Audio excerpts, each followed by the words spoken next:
And I think that for a couple to know that God really has a plan for their money, and that God gives us our money and trusts that to us, so we can live our lives, but certainly so we can serve Him, so we can give back to Him. That there's really a purpose for the money, and it does come from God, and that we're kind of the managers of it.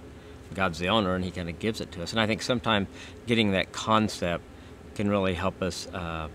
The way we look at money and the way we spend money. You know, as you were going through some of the things that we spend money on, there's probably I could just see people going, yeah, yeah, and then all of a sudden, oh, you're stepping on my toes there. You know, we don't want to talk about cable because, you know, then we got ESPN and we can't, you know, we're not going to give up cable.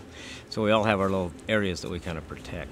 One of the most misquoted Bible verses is the one where Jesus said the love of money is the root of all evil. Most people think it says that money is the root of all evil. There's nothing wrong with money. Money is not evil. Money is something that God has given us as a means of exchange. It's the love of money. It's our attitudes about money and the way that we feel about money that can become destructive.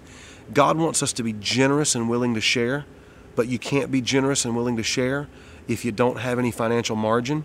And you'll never have any financial margin in your marriage unless you're honest about your spending habits and your attitudes towards money.